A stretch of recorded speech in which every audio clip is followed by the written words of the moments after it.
मेरे प्यारे बच्चों, नमस्कार। आशा है आप सभी अपने घर में स्वस्थ होंगे, सुरक्षित होंगे। और आज मैं कक्षा 10 के विद्यार्थियों को श्री रामधारी सिंह दिनकर द्वारा रचित ईर्ष्या तू न गई मेरे मन से ये वाला पाठ पढ़ाना चाह रही हूँ। और जैसा कि आप श्री रामधारी सिंह दिनकर को देख ही रहे हैं, इनकी छवि जो है आप इनको पहचान लीजिए। अपने साहित्यकारों को पहचानना अपनी भाषा से संबंधित अति आवश्यक है और इससे उनके व्यक्तित्व का भी पता लगता है। तो इस तरह से ये श्री रामधारी सिंह दिनकर है ना, और उनके पाठ का नाम है ईर्ष्या तू न गई मेरे मन से। ये इनका एक निबंध है और अब हम इनके जीवन परिचय के बारे में बताएंगे, इनकी रचनाओं और इनकी भाषा शैली के बारे में भी आपको बताएंगे। और तत्पश्चात जो है हम उनके गद्यांशों की व्याख्या करेंगे और इस तरह से ईर्ष्या तू न गई मेरे मन में जो विचार और भाव निहित हैं उनसे संबंधित उन बातों से हम परिचित होंगे। जीवन परिचय बेटा, रामधारी सिंह दिनकर का जन्म 1908 में बेटा है ना। कब हुआ था? 1908 में बिहार प्रदेश में, है ना, जो आज भी बिहार प्रदेश है, उसके मुंगेर जिले में सिमरिया घाट नामक ग्राम में एक साधारण किसान परिवार में हुआ था। साधारण परिवार से संबंध रखते थे, लेकिन किन ऊंचाइयों तक पहुंच गए कि उन्हें राष्ट्र कवि रामधारी सिंह दिनकर की उपाधि से विभूषित किया गया, है ना। और इनके पिता का नाम बेटा श्री रवि सिंह, माता का नाम श्रीमती मनरूप देवी था। और दिनकर जी ने मोकामा घाट से मैट्रिक परीक्षा और पटना विश्वविद्यालय से बीए ऑनर्स की शिक्षा पूर्ण की थी। ये शुरू से ही स्वाध्यायी थे और इनका पढ़ने पढ़ाने में बहुत अधिक रुचि थी। तो धीरे धीरे जो है वो आगे बढ़ते हुए इन्होंने पटना विश्वविद्यालय से, है ना, अच्छे से जो है वो बीए ऑनर्स की शिक्षा पूर्ण की। पारिवारिक परिस्थितियों के कारण, है ना, इनकी पारिवारिक जो घर से संबंधित जो स्थितियां थी उसके कारण ये आगे नहीं बढ़ सके। और फिर क्या है बेटा, अतः दिनकर जी आगे पढ़ नहीं सके, लेकिन बाद में उन्होंने अपनी प्रतिभा और मेधा और क्षमता से जो है वो बहुत अधिक उपाधियां प्राप्त की और निरंतर उन्नति के पथ पर, साहित्य के पथ पर आगे बढ़ते गए। और दिनकर जी बाल्यावस्था में ही अपनी साहित्य सृजन की प्रतिभा का परिचय दे दिया था। आए समझ में? जो उनके अंदर मेधा थी, जो उनकी तीव्र बुद्धि थी, उससे उन्होंने अपने साहित्य की रचना करने का जो है वो प्रमाण प्रस्तुत कर दिया था। और जब ये मिडिल कक्षा में पढ़ रहे थे, है ना, तभी उन्होंने वीर बाला नामक काव्य की रचना कर दी थी तथा मैट्रिक में पढ़ते समय इनका प्राण भंग काव्य प्रकाशित हो गया था, है ना। तो वीर बाला और प्राण भंग ये जो है ये उनके, जब वो मैट्रिक में पढ़ रहे थे तभी ये प्रकाशित हो गए थे काव्य रचना। इससे ही आप उनकी साहित्यिक प्रतिभा से आसानी से समझ सकते हैं और परिचित हो सकते हैं। फिर क्या है बेटा, वर्ष 1928-29 में उन्होंने साहित्य रचना सृजन मतलब शिल्प रचना के क्षेत्र में विधिवत, है ना, पूरी तरह से अच्छी तरह से कदम रखा, अपने पैर बढ़ाए। और बीए की परीक्षा पास करने के उपरांत बेटा वहीं मोकामा घाट के हाई स्कूल में इन्होंने प्रधानाध्यापक का कार्य जो है वो संभाल लिया। इनके जीवन की शुरुआत ही अध्यापन के क्षेत्र से हुई और वहाँ पर ये प्रधान अध्यापक बन गए। 1934 में उन्होंने बिहार के सरकारी विभाग में सब रजिस्ट्रार की नौकरी की। उप निबंधक जिसे कहते हैं हिंदी में, वह भी इन्होंने सेवा करी और 1950 में मुजफ्फरपुर कॉलेज में हिंदी विभाग के अध्यक्ष नियुक्त हो गए। कैसे कैसे वो देखिए अपनी योग्यता से जीवन में आगे बढ़ रहे हैं और कितनी विविध क्षेत्रों में उन्होंने अपनी सेवाएं दी। थे मूलतः साहित्यकार, साहित्य में भी उनकी कविताएं जो हैं, काव्य क्षेत्र में उनका विशेष प्रेम था, गद्य क्षेत्र में भी उन्हें महारत हासिल थी, उन्होंने निपुणता से रचनाएं प्रस्तुत की हैं। लेकिन कैसे कैसे उन्होंने अन्य क्षेत्रों में भी सेवाएं दी और वो धीरे धीरे आगे बढ़ते गए, जो उनके व्यक्तित्व की व्यापकता और ऊंचाई का प्रतीक है और उसकी ओर संकेत करता है ना। और क्या है बेटा, सन 1952 में फिर एक समय ऐसा आया कि भारत के राष्ट्रपति ने इन्हें राज्यसभा का सदस्य मनोनीत कर दिया, नियुक्त कर दिया, है ना। और फिर ये भागलपुर विश्वविद्यालय के कुछ समय तक कुलपति भी रहे। भागलपुर विश्वविद्यालय के ये उप कुलपति और कुलपति भी रहे। इसके पश्चात भारत सरकार के गृह विभाग में, है ना, गृह मंत्रालय में हिंदी सलाहकार के रूप में। अब उनका जो है वो बेटा, जो उनकी साहित्यिक प्रतिभा थी उसका उपयोग किया गया और सरकार ने उन्हें हिंदी सलाहकार के रूप में एक दीर्घ अरसे तक, एक दीर्घ समय तक बेटा जो है वो हिंदी के संवर्धन के लिए, बढ़ोतरी के लिए, वृद्धि के विकास के लिए ये कार्य वहाँ पर करते रहे। इन्होंने आकाशवाणी के निदेशक के रूप में भी कार्य किया। अब ये टीवी का इतना प्रचलन हो गया है बेटा, पहले आकाशवाणी में जो रेडियो था उसमें आकाशवाणी के माध्यम से बहुत परिचर्चाएं होती थी और बहुत हिंदी का विकास, वृद्धि, प्रसार ये सब किया जाता था। तो उस आकाशवाणी के निदेशक के, डायरेक्टर के पद पर भी इन्होंने कार्य किया। दिनकर जी की साहित्यिक प्रतिभा को सम्मान देने हेतु राष्ट्रपति ने पुनः बेटा, जैसा कि हम बताते हैं कि जो नागरिक पुरस्कार हैं उसमें पद्म विभूषण, पद्म भूषण और पद्मश्री उच्च कोटि के सम्मान हैं। तो इनकी योग्यता को देखते हुए, इनकी मेधा, प्रतिभा, क्षमता, इन सब से प्रभावित होकर के राष्ट्रपति ने इनको पद्म भूषण की उपाधि से सम्मानित किया, इनका आदर किया। और 1962 में भागलपुर विश्वविद्यालय ने इन्हें डीलिट की, डॉक्टरेट ऑफ लिटरेचर जिसे बोलते हैं, जो अध्ययन के क्षेत्र में सबसे बड़ी उपाधि है, उससे भागलपुर विश्वविद्यालय ने इन्हें सुशोभित किया, इन्हें प्रदान किया और इस तरह से इनका सम्मान किया। और इनकी प्रतिभा में, इनकी ख्याति में और चार चांद लग गए। इन्हें साहित्य अकादमी पुरस्कार भी मिला और उर्वशी काव्य रचना के लिए, है ना, इन्हें सन 1972 में भारतीय ज्ञानपीठ पुरस्कार से सम्मानित किया गया। जैसे कि मैं आपको बार बार बता चुकी हूँ कि ये भारतीय ज्ञानपीठ न्यास की स्थापना 1965 में की गई थी। ये साहित्य का सर्वोच्च पुरस्कार है और इसमें हमारी संविधान की 8वीं अनुसूची में जो 22 भाषाएं दी गई हैं उनमें से किसी एक भाषा के लिए प्रतिवर्ष दिया जाता है। उस भाषा का जो सर्वश्रेष्ठ साहित्य होता है उसको चुना जाता है और फिर उसके रचनाकार को इस ज्ञानपीठ पुरस्कार से सम्मानित किया जाता है। और हिंदी के ये महान साहित्यकार, श्रेष्ठ उच्च रचनाकार, साहित्यकार, साहित्य की निरंतर, हिंदी साहित्य की निरंतर सेवा करते हुए सन 1974 से इस संसार में विदा हो गए। उनका देहावसान हो गया, लेकिन उनके साहित्य के द्वारा आज भी हम उनको निरंतर याद करते रहते हैं, जिसका कि प्रमाण है कि उनका ये जो मनोवैज्ञानिक निबंध है, ईर्ष्या तू न गई मेरे मन से, वो आज तक हम पढ़ते आ रहे हैं और ये उतना ही प्रासंगिक है और उतना ही मनोवैज्ञानिक है। श्री रामधारी सिंह दिनकर छायावादी युग के 1918-1920 जो छायावादी युग था उसी के समकालीन एक रचनाकार थे, लेकिन ये स्वच्छंद विचारधारा के, राष्ट्रीय सांस्कृतिक विचारधारा से संबंधित कवि थे। इनके साहित्य में विचार और संवेदना दोनों का बड़ा ही संतुलित समन्वय मिलता है।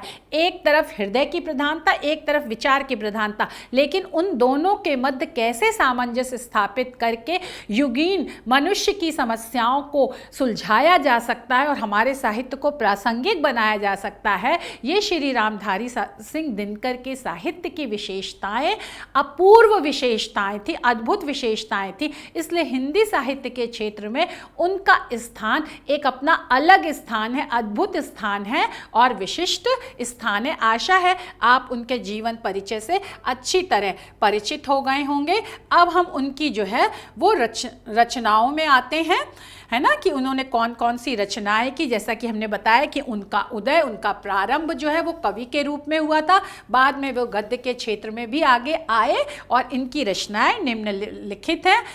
संस्कृति के 4 अध्याय जो कि बहुत ही प्रसिद्ध इनकी गद्य रचना है, ये आलोचनात्मक गद्य रचना है। इनमें भारतीय संस्कृति से संबंधित विभिन्न विषयों को उन्होंने उठाया है और जो कि साहित्य अकादमी पुरस्कार से इसे पुरस्कृत भी किया गया। और शुद्ध कविता की खोज, ये भी क्या है बेटा, एक इनका आलोचनात्मक ग्रंथ है जिसमें विषय को लेकर के उसकी जो है वो समीक्षा की जाती है, उसके गुण दोष बताए जाते हैं, तो वह आलोचनात्मक ग्रंथ के अंतर्गत आता है। फिर ये निबंध संग्रह है बेटा, अर्धनारीश्वर, वट पीपल, उजली आग, मिट्टी की ओर और रेती के फूल, है ना, ये इनके निबंध संग्रह हैं। इनके इन निबंध संग्रहों में विभिन्न विषयों से संबंधित निबंध संकलित किए गए हैं या एकत्रित किए गए हैं। और इन्होंने यात्रा साहित्य भी, यात्रा वृत्तांत भी लिखा है, जिसका नाम देश विदेश है, क्योंकि इन्होंने देश विदेश की यात्रा की थी और उन अनुभवों को अपने साहित्य में स्थान दिया है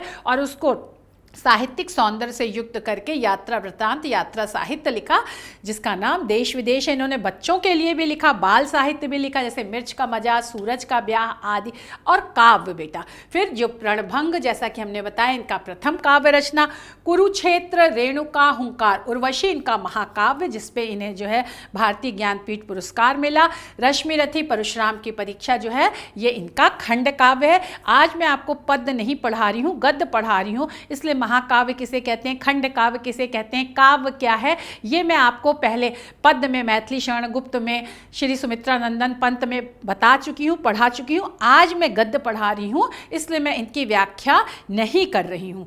अब इसके बाद, लेकिन ये सब इनके जो है बहुप्रसिद्ध, बहुचर्चित खंड काव्य हैं, जिससे हमारी भारतीय संस्कृति के विषय में पता लगता है और भारतीय संस्कृति की विशेषताओं को आधुनिक समस्याओं से जोड़ करके उनकी प्रासंगिकता को उठाया गया है और उनका समाधान किया गया है। साहित्य में स्थान, क्रांति का बिगुल बजाने वाले, बिल्कुल ये क्रांतिकारी थे, विद्रोही थे। जो बात इन्हें अंधविश्वासी और रूढ़िवादी लगती थी, उसको ये बिल्कुल स्वीकार नहीं करते थे और उसको अस्वीकार करके समयानुकूल विश्वासों को और मान्यताओं को अपनाते थे। इसीलिए इन्हें क्रांति का बिगुल, शंखनाद बजाने वाला कवि कहा गया है, बल्कि एक सफल गद्यकार भी थी। इसके साथ ही साथ इन्होंने गद्य की विविध विधाओं में अपनी रचनाएं प्रस्तुत की हैं। गद्य की विविध विधाएं आपको पता ही है, नाटक है, कहानी है, उपन्यास है, रेखा चित्र, संस्मरण, आत्मकथा, जीवनी, निबंध, यात्रा वृत्तांत आदि आदि, है ना। और इनकी रचनाओं में इनका चिंतक बहुत चिंतनशील थे, है ना।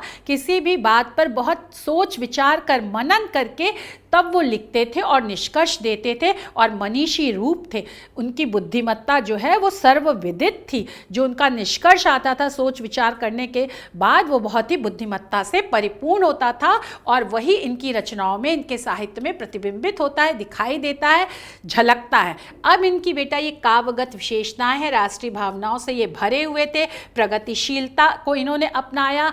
जो समाज के शोषित वर्ग था, मजदूर वर्ग था, किसान वर्ग था, उससे संबंधित बातों को, विषयों को अपनी कविताओं का विषय बनाया। प्रेम एवं सौंदर्य रस से तो ये संबलित थे, बिल्कुल भरे पूरे थे, ढके हुए थे, है ना। तो ये इनके काव्य की विशेषताएं हैं। राष्ट्रीय भावना है, प्रगतिशीलता है, प्रेम सौंदर्य रस से भरी हुई इनकी रचनाएं हिंदी साहित्य की अमूल्य निधि है, खजाना है, जिसका कोई मूल्य निर्धारित नहीं किया जा सकता है। ऐसा कोश, ऐसा मंजूषा है, ऐसा इनका साहित्य हमारे हिंदी और भारतीय साहित्य का खजाना है ना। और इन्होंने हिंदी साहित्य को बिल्कुल समृद्ध कर दिया। इनके साहित्य आकाश का दिनकर सिद्ध करते हैं। साहित्य रूपी जो आकाश है, दिनकर मतलब सूर्य है, जो कि इनका उपनाम था। रामधारी सिंह इनका नाम था, दिनकर इन्होंने अपना उपनाम रखा। तो जैसे सूर्य अपने प्रकाश से पूरी सृष्टि को भर देता है, ऐसे ही इन्होंने अपने साहित्य से जो है वो साहित्य जगत को परिपूर्ण कर दिया, बिल्कुल आशान्वित कर दिया, साहित्य की प्रासंगिकता सिद्ध कर दी, है ना। तो ये हो गई बेटा इनकी रचनाएं, इनकी काव्यगत विशेषताएं। अब हम आते हैं बेटा इनकी भाषा शैली पर, कि इन्होंने कौन सी भाषा शैली अपनाई है। ये तो सर्वविदित है कि ये खड़ी बोली में इन्होंने अपनी रचना की है, चाहे गद्य हो चाहे पद्य हो। लेकिन ये भाषा के मर्मज्ञ थे, विशेषज्ञ थे, जानकार थे।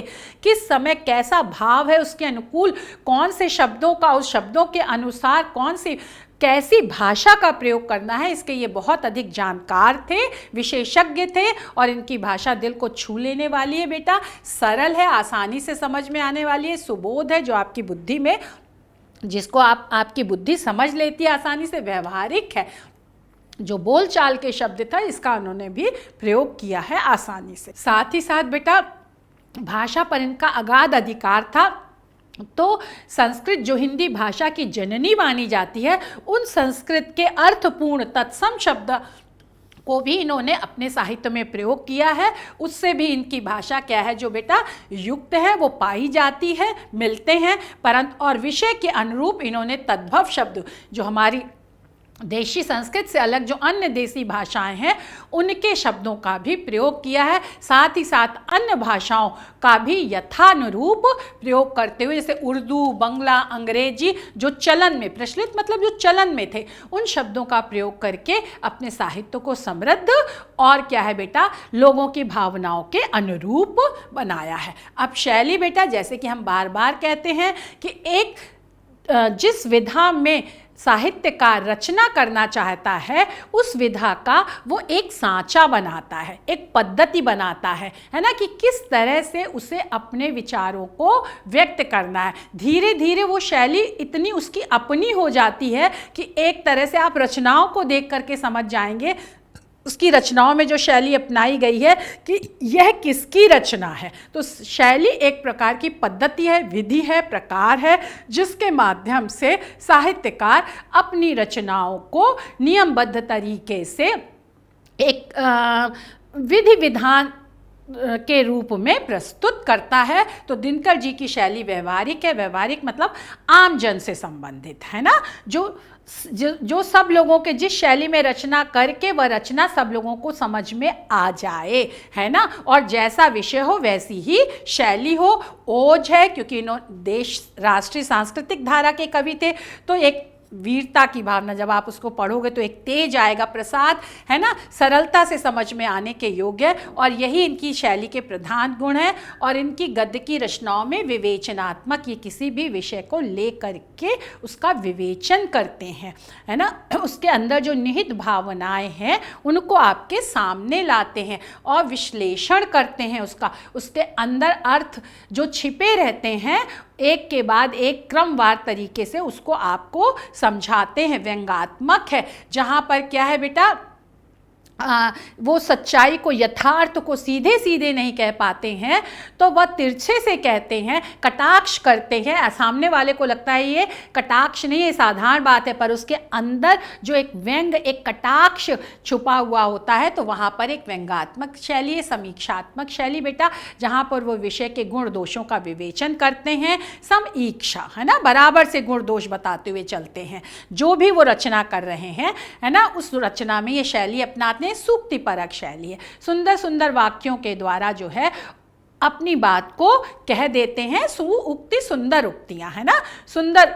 कथनों के द्वारा, है ना। तो सुंदर कथन में क्या होता है बेटा, संक्षेप में बहुत अच्छी बातें रख दी जाती हैं, तो वह शैली जो है वो सूक्ति परक शैली होती है। और ये सारी शैलियाँ इनके गद्य की सभी विधाओं में मिलती हैं। और ईर्ष्या तू न गई मेरे मन से, जो इनकी रचना निबंध विधा की है, उसमें भी इन सब शैलियों का इन्होंने प्रयोग किया है। साथ साथ हम उदाहरण देते हुए आपको स्पष्ट करते जाएंगे। अब हम आपको पहले बता दें, है ना, कि साहित्य क्या है बेटा। आपके मन में वैसे भी हम बता चुके हैं, लेकिन इसको हमने कहा एक बार फिर बता दें, इसलिए हमने इसको यहाँ रखा है कि सार्थक शब्द, जो अर्थपूर्ण शब्द होते हैं, है ना, उनसे और सुंदर और सरस अर्थों से युक्त और लोक कल्याण के भावों से, लोक कल्याण के उच्च आदर्शों से जो प्रेरित रचनाएं होती हैं, वही साहित्य के अंतर्गत आती हैं। साहित्य का उद्देश्य कहा भी गया, जैसा कि गोस्वामी तुलसीदास जी ने श्री रामचरितमानस में कहा है, कीरति भड़ति भूति भल होई, सुर सरि सम सब कर हो हित होई। सबका हित जो करने वाला, जैसे गंगा नदी में कोई भेदभाव नहीं, वो सबका हित करती है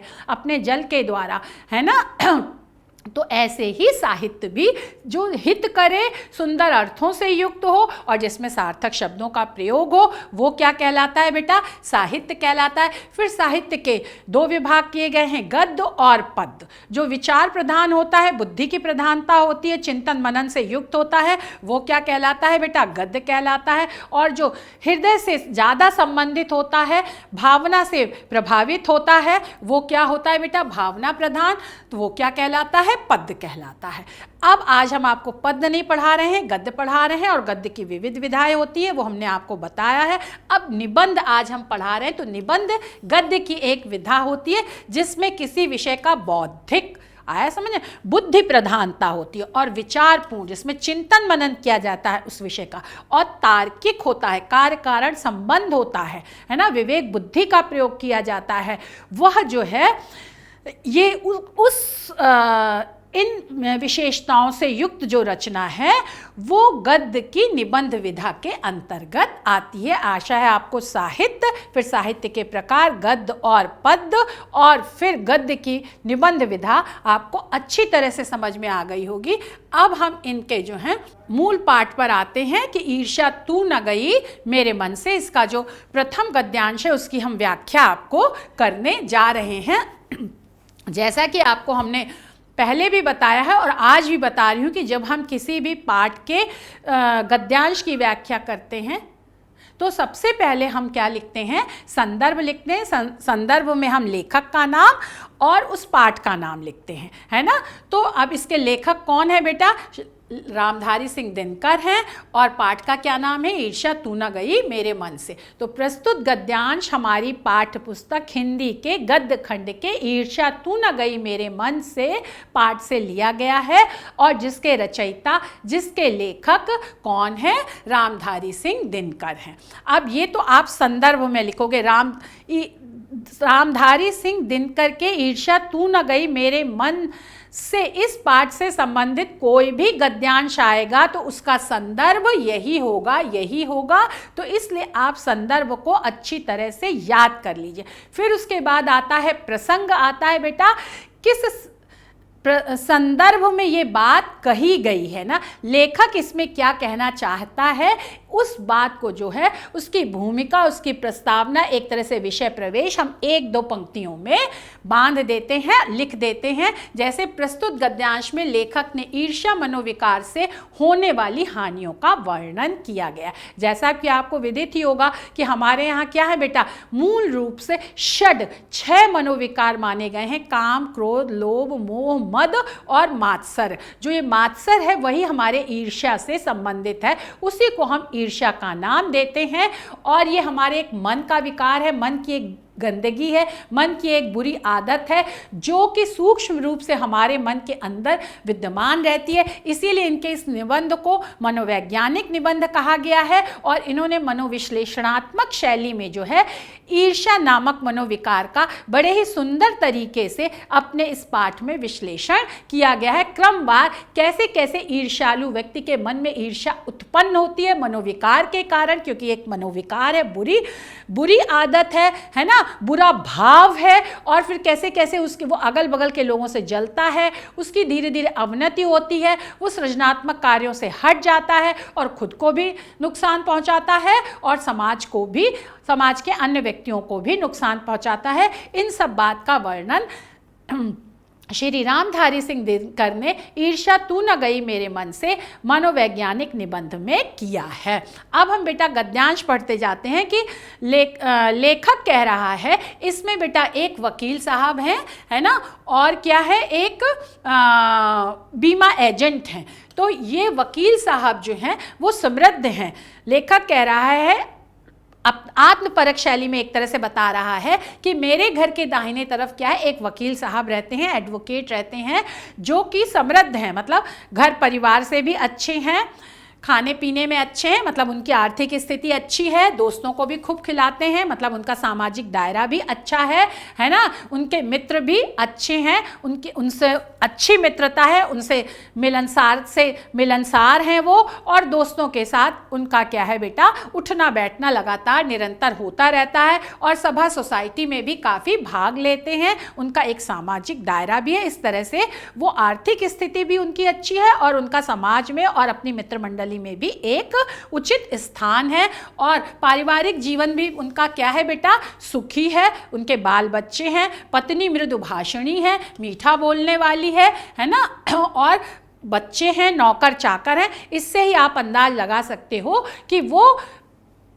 एक साधारण मध्यम वर्गीय परिवार, खुशहाल परिवार है, जिसकी आर्थिक स्थिति भी उचित है और जिसका समाज में भी अच्छा स्थान है। लेकिन इतना सब होने के बावजूद भी जब ये सब होगा तो मनुष्य प्रसन्न होगा ही, खुश होगा, लेकिन ईर्ष्या मनोविकार के कारण क्या है बेटा, वे सुखी नहीं हैं। अब अपनी मूल बात पर लेखक आता है कि एक सुखी मनुष्य को क्या चाहिए, घर परिवार चाहिए, दोस्त चाहिए, पैसा चाहिए, है ना, समाज में इज्जत चाहिए, ये सब है, लेकिन अगर इसके बावजूद वो खुश नहीं है, अंदर ही अंदर क्या है, कुढ़ रहा है, जल रहा है, तो वो किस कारण से? वो ईर्ष्या मनोविकार के कारण से। क्यों? उनके भीतर कौन सी दाह है? लेखक कह रहा है कि इसे मैं भली भांति जानता हूँ, क्योंकि लेखक साहित्यकार है, जहाँ ना जाए रवि वहाँ जाए कवि। साहित्यकार जो है वो मन के अंतःस्थल में छुपे हुए भावों को भी अपनी संवेदना दृष्टि से, अपनी मनीषी बुद्धि से पहचान लेता है, और वो देखता है कि ये सब होते हुए भी वो वकील साहब सुखी नहीं है। कोई ऐसा भाव है, कोई ऐसा मनोविकार है जो उन्हें अंदर ही अंदर जला रहा है। दाह मतलब बेटा, और कलेजा जलना मतलब वो ईर्ष्या से कुढ़ते रहते हैं, है ना। एक जलन है जिसे लेखक कहता है मैं अच्छी तरह भली भांति जानता हूँ। दरअसल में वास्तव में उनके बगल में एक बीमा एजेंट है, उनके वैभव, वकील साहब की स्थिति भी अच्छी है, लेकिन उनके बगल में जो बीमा एजेंट है उनकी स्थिति और अच्छी है ना। वो एक समृद्ध परिवार, उनकी समृद्धि दिखती है ना। तो उनके वैभव, धन वैभव की वृद्धि से, बढ़ोतरी से वकील साहब का कलेजा जलता रहता है। उनके दिल में जो है वो आग लगी रहती है, और ईर्ष्या के कारण वो दिन प्रतिदिन कुढ़ते रहते हैं, है ना। वकील साहब को भगवान जी ने जो दे रखा है वो उनके लिए काफ़ी नहीं दिखता, है ना। अब लेखक यहाँ पर ये कहना चाहता है कि जो ईर्ष्यालु व्यक्ति होता है वो उसको जो उसके पास जो धन संपदा, सुख संपत्ति होती है, उससे वो खुश नहीं रहता है, बल्कि वो अपना ध्यान मनोविकार, ईर्ष्या जैसे मनोविकार के कारण दूसरी तरफ भटका लेता है, और इसलिए वो अपने बगल में रहने वाले बीमा एजेंट की स्थिति से, जो शायद उनसे कुछ स्थिति उनकी अच्छी बीमा एजेंट की, तो वो देख देख करके जलते रहते हैं। अपने समृद्धि से खुश नहीं होते, अपनी खुशी से खुश नहीं होते, बल्कि दूसरे की खुशी से दुख पाल लेते हैं अपने मन ही मन, और उसी से वो दीमक की तरह जो है अंदर ही अंदर गलते जाते हैं, घुटते जाते हैं। क्या है? काश एजेंट की मोटर, उसकी आय, उसकी तड़क भड़क, मतलब जो उसकी साज सज्जा है ना, जो उसका रुतबा है ना, सामने जो दिखाई देता है, और उसकी आय जो उसकी आमदनी है, और उसने जो अपनी मोटर गाड़ी रख रखी है, वो ये सोचते रहते हैं कि ये मेरी हो जाती, इसी ईर्ष्या मनोविकार के कारण। अब लेखक कह रहा है ईर्ष्या का यही अनोखा वरदान है। अब यही देखिए व्यंग्यात्मक शैली है, अद्भुत वरदान है। जो ईर्ष्या का अवगुण है, लेखक उसे वरदान बता रहा है, क्योंकि व्यंग्यात्मक शैली का प्रयोग कर रहा है। वो सीधे सीधे ये नहीं कह रहा है कि ईर्ष्या बहुत बुरी चीज है, बल्कि उसको जो है कटाक्ष करते हुए कहता है कि ये अद्भुत वरदान है ना, ये एक अच्छी बात है, जबकि ये वास्तव में ईर्ष्या एक अभिशाप है। लेकिन व्यंग्यात्मक शैली के तहत जिस मनुष्य के हृदय में ईर्ष्या घर बना लेती है, मतलब अपना स्थान बना लेती है, वह उन चीज़ों से खुश नहीं होता, आनंद नहीं होता जो उसके पास भगवान ने दी है, बल्कि ईर्ष्या का यही विशेषता है, अपने वैभव से, अपनी प्रसन्नता और खुशी से खुश नहीं होना, बल्कि उनकी तरफ तो ध्यान भी नहीं देना, और दूसरे की जो खुशी और प्रसन्नता है हमेशा उस पर आंखें गड़ाए रहना, और फिर उसको देख देख करके मन ही मन जलते रहना। इस तरह अपना समय बर्बाद करना, अपने तन को जलाना, अपने मन को दूषित करना। इसीलिए लेखक ने इसे ईर्ष्या को अनोखा वरदान कहा है, क्योंकि ईर्ष्या के कारण ये सब प्रक्रियाएं धीरे धीरे उस ईर्ष्यालु व्यक्ति के मन में घटित होने लगती हैं, और जो उसके पास मौजूद है, जो है, बल्कि उन वस्तुओं से दुख उठाता है जो दूसरों के पास है ना। ईर्ष्या की एक यही विशिष्ट विशेषता है, लक्षण है, कि वो हमेशा दूसरों की तरफ अपना ध्यान केंद्रित रखता है, जो जिसके लिए उसको लगता है कि वो उससे ज़्यादा है उनके पास, और फिर उसी उनकी समृद्धि को, उनके वैभव को, उनकी खुशी की, उनकी प्रसन्नता को देख देख करके जलता रहता है, और हमेशा तुलना में विश्वास करता, हमेशा हमारे पास कम है, उसके पास ज़्यादा, अरे उसके पास वो चीज़ है, हमारे पास वो चीज़ क्यों नहीं है। इस तरह से तुलना के द्वारा वो अपने मन को दुखी करता रहता है, अपनी चीज़ों को कम आंकता है और दूसरे की चीज़ों को ज़्यादा आंकता है, और इस तुलना में अपने पक्ष के सभी अभाव, जो कमियां हैं, जो उसको, मान लीजिए वकील साहब के पास उतनी बड़ी मोटर ना हो, है ना, उतनी तड़क भड़क, उतना रौब दाब ना हो, तो ये जो कमी है, उन कमियों से उनके हृदय पर क्या है बेटा, दंश मारते रहते हैं, डंक मारते रहते हैं। उनका हृदय दूसरों के वैभव को देख करके, दूसरे के रौब दाब को देख करके दुखी होता रहता है। और दंश क्या, डंक क्या होता है बेटा, बिच्छू अगर डंक मारता है, बिच्छू का डंक जहरीला होता है, ऐसे ही ईर्ष्या मनोविकार भी एक जहर के समान है। वो धीरे धीरे ईर्ष्यालु व्यक्ति के मन में दूसरों के प्रति जहर रूपी दूषित भावनाएं भरती रहती है और दंश के इस जलन को, है ना, भोगना कोई अच्छी बात नहीं है। ये जो डंक है, जो ईर्ष्या रूपी मनोविकार है, इसकी जलन को अपने अंदर महसूस करते रहना ये अच्छी बात नहीं है, बल्कि उस जहर को, ईर्ष्या रूपी जहर को, ईर्ष्या के मनोविकार को, गंदे भावों को हमें धीरे धीरे बाहर निकालना चाहिए। लेखक ये कहना चाहता है, लेकिन ईर्ष्यालु व्यक्ति, लेखक ये भी कहता है कि क्या करे, वो मजबूर है, उसके अंदर से ईर्ष्या का भाव निकलता ही नहीं है, उसके अंदर एक स्थायी घर बना लेता है, पैठ बना लेता है और धीरे धीरे ईर्ष्यालु व्यक्ति के घर में, मन में ईर्ष्या स्थायी निवास बना लेती है।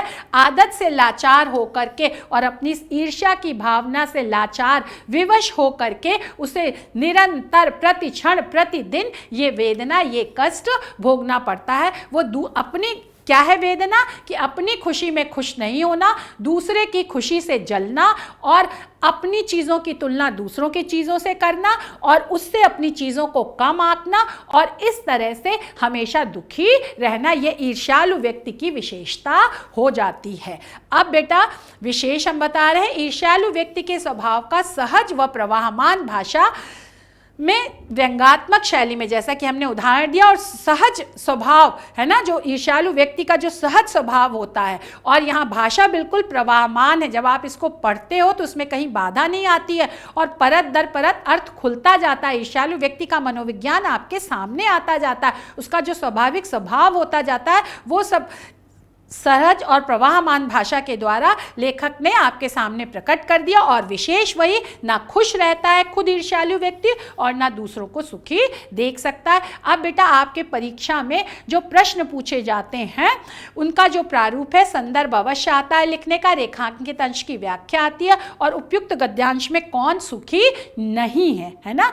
ये आपके 3 प्रश्न हैं। हो सकता है कि ये जो रेखांकित पंक्तियां हैं, कोई दूसरी रेखांकित पंक्तियों का व्याख्या आपसे पूछा जाए, तो इसीलिए हमने पूरे गद्यांश की व्याख्या आपको बता दी है। अब हम लेखक के दूसरे गद्यांश पर आते हैं, जो कि उन्होंने अपने इस निबंध में लिखा है। वही हम संदर्भ लिखेंगे बेटा कि प्रस्तुत गद्यांश हमारी पाठ पुस्तक गंधखंड में संकलित ईर्ष्या तू न गई मेरे मन से पाठ से लिया गया और लेखक श्री रामधारी सिंह दिनकर हैं। और प्रसंग में क्या है बेटा, ईर्ष्या मनोविकार के कारण उत्पन्न होने वाले दोषों को, बुराइयों को, अवगुणों को बताया गया है।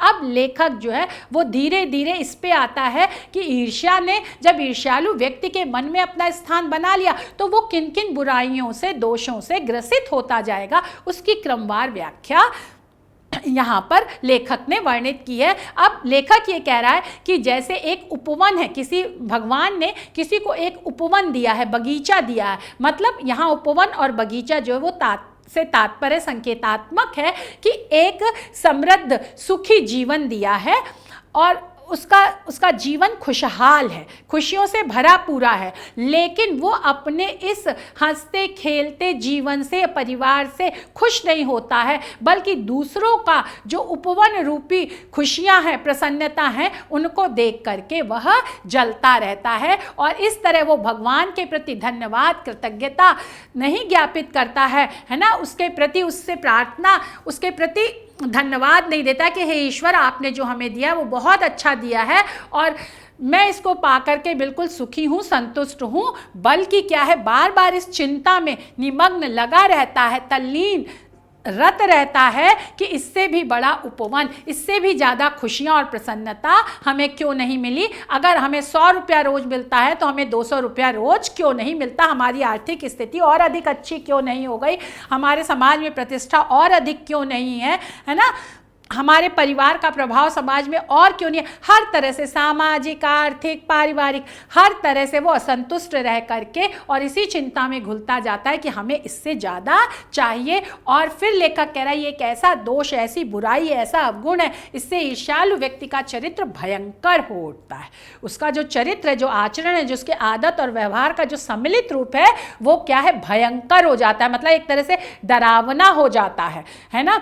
तो उसकी आदतें भी खराब खराब हो जाती है, उसका व्यवहार भी खराब हो जाता है और इनका सम्मिलित रूप जो आचरण होता है, जो उसका चरित्र होता है, वो भयंकर हो जाता है। वो एक तरह से डरावना, विभत्स हो जाता है, असंतुलित हो जाता है, अव्यवस्थित हो जाता है, क्योंकि वो दिन रात अपने अभाव पर सोचते सोचते सृष्टि की प्रक्रिया को भूलकर विनाश में लग जाता है। लेखक यहाँ पर यह संकेत देना चाहता है कि जैसे ईश्वर सृजनशील है, वैसे ही ईश्वर ने मनुष्य को भी सृजनशीलता के लिए बनाया, सकारात्मक कार्यों के लिए बनाया है, ना कि नकारात्मक कार्यों के लिए बनाया कि वो दूसरों की चीज़ों को देख के जले, बल्कि उसके पास जो है उसमें खुश होकर के आगे के लिए उन्नति करता रहे। और जब वो यह नहीं करता है तो वो जो सृष्टि का जो मूल नियम है, संसार का जो मूल नियम है, रचनात्मकता, सार्थकता, सकारात्मकता, उसको भूल जाता है और इस तरह से विनाश में नकारात्मक भावों के द्वारा, बुराइयों के द्वारा और रचना धर्मिता में ना लग करके वो एक तरह से अपना विनाश करता है, अपने को पतन की ओर ले जाना ही विनाश की ओर संकेत देता है। और अपनी उन्नति के लिए परिश्रम करना, अपनी प्रगति के लिए बेटा वो मेहनत नहीं करता है, बल्कि दूसरों को हानि पहुंचाने में ही अपना श्रेष्ठ, अपना सबसे अच्छा कर्तव्य कार्य समझने लगता है। क्योंकि जब वह अपने लिए कुछ काम नहीं करेगा, अपनी खुशी को आगे नहीं बढ़ाएगा, दूसरे की खुशी से जलेगा, तो फिर ये निश्चय ही होगा कि वो अपनी उन्नति के लिए तो काम कर नहीं रहा है, मेहनत कर नहीं रहा है, परिश्रम नहीं कर रहा है, वो अपने तन, मन, धन और समय सबका क्या है, व्यर्थ की बातों में निरर्थक उपयोग कर रहा है, तो उसकी उन्नति तो होगी ही होगी नहीं। और जिससे वह जल रहा है बेटा, उसके प्रति भी वो एक तरह का द्वेष पाल रहा है, तो उससे भी, अच्छे व्यक्ति से भी उसकी दूरी निरंतर बढ़ती जा रही है। और इस तरह से वो नकारात्मक कार्यों में, नकारात्मक विचारों में और दूषित वातावरण अपने चारों तरफ, अपने दिल दिमाग में जो है वो बना लेता है। लेखक यहाँ पर ये कहना चाहता है उसकी उन्नति नहीं होती है, बल्कि वह दूसरों को नुकसान पहुँचाने के लिए ही दिन रात सोचता रहता है, उसी में डूबा रहता है। और इसीलिए ईर्ष्या की बड़ी बेटी का नाम क्या है बेटा, निंदा है। ईर्ष्यालु व्यक्ति जिससे ईर्ष्या करता है, जिससे जलता है, जैसे वकील साहब बीमा एजेंट से ईर्ष्या करते हैं, तो क्या है, वो उनकी हमेशा बुराई ही करते रहते हैं। और इस तरह से वो चाहता है कि उस जिससे वह ईर्ष्या करता है, ईर्ष्यालु व्यक्ति चाहता है कि उसकी बुराई करके उसको अपने आसन से, अपने स्थान से नीचे गिरा दे और उस स्थान पर वह बैठ जाए। और इस तरह वह बुरे किस्म का निंदक भी हो जाता है, बुराई करने वाला हो जाता है। और इस तरह समाज में उसकी प्रतिष्ठा ईर्ष्यालु व्यक्ति की गिरती है, क्योंकि वो जहाँ जाता है वो दूसरों की निंदा ही करता है। और दूसरे वह उसे पता नहीं लगता, लेकिन वह अपने दिल दिमाग से भी क्या है, बाद में अपने दिल दिमाग में भी गिर जाएगा, क्योंकि उसके अंदर बुरे विचार, अनुचित विचार आते जा रहे हैं। और दूसरों की निंदा, जो मैंने बताया पहले, कि इसलिए करता है कि दूसरे लोग, जनता अथवा मित्रों की आंखों से गिर जाए। आंखों से गिर जाना मतलब उनके सम्मान और प्रतिष्ठा में कमी आ जाना, है ना। आंखों में, हम सर आंखों में किसे बैठाते हैं, जिसका हम सम्मान करते हैं। ये एक मुहावरा है जो हमने बताया, आंखों से गिर जाना। इन्होंने अपनी भाषा में मुहावरों और लोकोक्तियों का प्रयोग किया है और इस तरह से अपनी रचना को जो है वो सशक्त, प्राणवान, जीवंत बनाया है। तो यही आंखों से गिर जाना मतलब उसके, उस व्यक्ति के सम्मान में, प्रतिष्ठा में कमी आ जाएगी, लोग उससे जो है दूरी बना लेंगे। लेकिन वास्तव में ऐसा नहीं होता। धीरे धीरे ईर्ष्यालु व्यक्ति से लोग दूरी बनाने लगते हैं और जिस व्यक्ति की वो निंदा करते हैं उसकी अच्छाइयाँ तो समय आने पर सबके सामने आ ही जाती हैं। तो ये ईर्ष्यालु व्यक्ति का एक कार्यक्रम है बेटा। पहले अपनी उन्नति से वो हटता है, फिर दूसरे की अवनति के लिए सोचता है, और फिर क्या है बेटा, जिसकी अवनति के विषय में सोचता है, जिससे जलता है, उसकी निंदा करता है और निंदा के द्वारा वह उसके सम्मान में कमी करना चाहता है। और जब सम्मान में उसके सोचता है कमी हो जाएगी, तो जो स्थान खाली होगा, है ना, बुराई कर करके अच्छे व्यक्ति को जो उस स्थान से वो हटा देगा, वो स्थान खाली हो जाएगा, तो वहाँ पर ईर्ष्यालु व्यक्ति बैठ जाएगा और अनायास ही बैठा दिया जाऊँगा। और वो सोचता है कि जिनकी बुराई कर रहा हूं, तो जिनसे मैं बुराई कर रहा हूं वो व्यक्ति मुझे अपने दिल दिमाग में स्थान दे देंगे और अपने सर आंखों में बैठा लेंगे। पर वास्तव में ऐसा होता नहीं है। ये ईर्ष्यालु व्यक्ति को बाद में पता चलता है। लेकिन ये ईर्ष्यालु व्यक्ति के व्यवहार की, वही जो कहा गया है ना कि उसका चरित्र जो भयंकर हो जाता है, उसके भयंकर चरित्र की ये क्या हो जाती हैं, धीरे धीरे विशेषताएं हो जाती हैं। वो अपने अंदर इन अवगुणों को, इन बुराइयों को भरने लगता है। अब बेटा लेखक ने शुद्ध खड़ी बोली में और विश्लेषणात्मक शैली में, है ना, कि कैसे जो है वो ईर्ष्यालु व्यक्ति का चरित्र भयंकर होता है, इसकी बड़ी ही क्या है बेटा, सुंदर शब्दों में व्याख्या की है। और ईर्ष्या, चिंता, निंदा, अकर्मण्यता आदि अवगुण परस्पर एक दूसरे से घनिष्ठ रूप से संबंधित है। लेखक ने ये बताया है कि जहाँ ईर्ष्या होगी वहाँ चिंता होगी, वहाँ दूसरे की बुराई होगी, वहाँ उद्यमहीनता होगी, है ना, व्यक्ति को काम नहीं करेगा, सिर्फ वो अनुचित बातें सोचता रहेगा। ये सब एक दूसरे से घनिष्ठ रूपों से संबंधित है। इसका तर्कसंगत रूप से क्रमबद्ध रूप में लेखक ने वर्णन किया है, जो कि वास्तव में ही विचारणीय है, चिंतनीय है। अगर हमारे मन में भी कभी इस तरह के भाव उठने लगे तो हम उनसे कैसे छुटकारा पा सकते हैं, क्योंकि ये उसका एक व्यवहारिक रूप है। ईर्ष्या सूक्ष्म है लेकिन स्थूल रूप में वो इस तरह से हमारे सामने आती है। तो हमें इन अवगुणों से को जो है अपने अंदर समीक्षा करनी चाहिए और इन अवगुणों से हमें दूर रहना चाहिए, लेखक ये भी बताना चाहता है। अब उपरोक्त गद्यांश का बेटा संदर्भ है ना, ये जो गद्यांश है इसका संदर्भ, रेखांकित अंश की व्याख्या और ईर्ष्या की बड़ी बेटी का क्या नाम है बेटा, ये हमने आपको अभ्यास प्रश्न दिए हैं। अब हम आते हैं बेटा इनके तीसरे गद्यांश पर, है ना, कि प्रस्तुत गद्यांश वही होगा संदर्भ की प्रस्तुत गद्यांश हमारी पाठ्य पुस्तक गद्य खंड में संकलित ईर्ष्या तू न गई मेरे मन पाठ से लिया गया है और इसके लेखक रामधारी सिंह दिनकर हैं। और गद्यांश लेखक सद्गुणों के विकास का कारण चरित्र की शुद्धता बताते हैं। अभी तक लेखक ने बताया कैसे ईर्ष्यालु व्यक्ति के चरित्र का, आचरण का पतन होता है और उसके क्या कारण होते हैं, उनका क्रमवार रूप से। अब ये बताया है कि लेकिन वही जो हमने कहा कि ऐसा होगा नहीं, वह ईर्ष्यालु व्यक्ति को कभी भी सम्मान और आदर समाज से नहीं मिल पाएगा, चाहे वो जितना भी चाहे। और उसको सम्मान और आदर कब मिलेगा, जब वो दूसरों को गिराने की कोशिश, तो अपने को बढ़ाने की कोशिश नहीं कही जा सकती। अब लेखक स्पष्ट साफ शब्दों में कह रहा है दूसरों को गिरा करके हम कभी भी आगे नहीं बढ़ सकते। जैसे कि स्वामी राम तीर्थ ने क्या है बेटा, एक रेखा खींची थी, फिर उन्होंने कहा कि अगर तुम इस रेखा से आगे बढ़ना चाहते हो तो कैसे करोगे। तो जो बच्चा आया उसने उससे लंबी लकीर खींच दी, उसने उस रेखा को काटा नहीं कि हम ऐसे बढ़ेंगे। तो ऐसे ही हम किसी की बुराई करके हम आगे नहीं बढ़ सकते हैं, उसको काट करके आगे नहीं बढ़ सकते हैं, बल्कि अपने अंदर अच्छाइयाँ पैदा करके हम आगे बढ़ सकते हैं और तभी हमारा वास्तव में सम्मान होगा, प्रतिष्ठा होगी।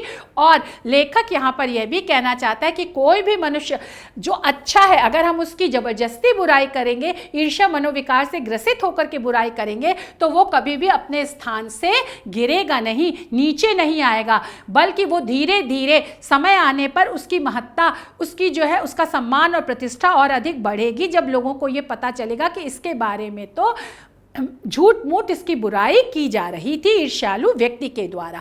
और जो व्यक्ति अपने स्थान से नीचे गिरता है, जिसकी अवनति होती है, उसके अंदर सद्गुणों का ह्रास हो जाता है। जो अच्छाइयाँ हैं, है ना, हमारे अंदर है, दया है, प्रेम है, करुणा है, परोपकार है, सहानुभूति है, ये सब जो हमारे अंदर अच्छाइयाँ हैं, मेहनत करना है ना, दूसरों से ना जलना है, जब हम अपने अंदर इन अच्छाइयों का विकास करेंगे और अगर इनकी कमी हो, ह्रास मतलब कमी हो जाती है, तभी हमारी अवनति होती है, तभी हमारा पतन होता है और तभी हमारी प्रतिष्ठा और सम्मान नहीं रहता समाज में। और इनका ह्रास का एक प्रत्यक्ष उदाहरण है कि हमारे मन में ईर्ष्या मनोविकार उत्पन्न हो जाता है और हम दूसरों से ईर्ष्या करने लगते हैं। और इस प्रकार कोई भी मनुष्य दूसरों की निंदा करने से, बुराई करने से अपनी उन्नति नहीं कर सकता, बल्कि अपने अंदर अच्छाइयों का विकास करके ही मनुष्य आगे बढ़ सकता है। उन्नति तभी होगी जब वह अपने चरित्र को निर्मल बनाए, जो हमारे आदत और व्यवहार में बुरी बातें हैं, दोष हैं, अवगुण हैं, उनको दूर कर दे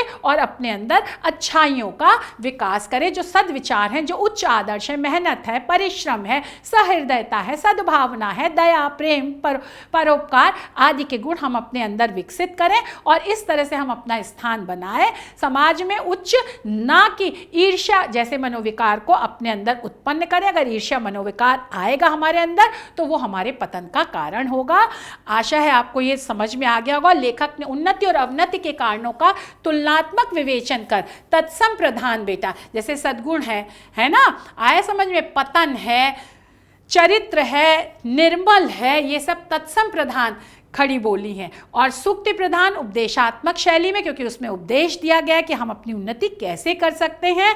कार्य कारण संबंध, कैसे हमारा पतन होता है उसका भी कारण दिया है, कैसे हमारी उन्नति होगी उसका भी कारण दिया गया है, सहज रूप में यहाँ पर वर्णन किया गया है। अब हम यह आपका अभ्यास कर संदर्भ लिखे, रेखांकित अंश की व्याख्या और व्यक्ति के पतन का क्या कारण होता है, ये हमने आपको प्रश्न अभ्यास दिए हैं। आशा है आपको ये समझ में आ गया होगा। धन्यवाद, नमस्कार।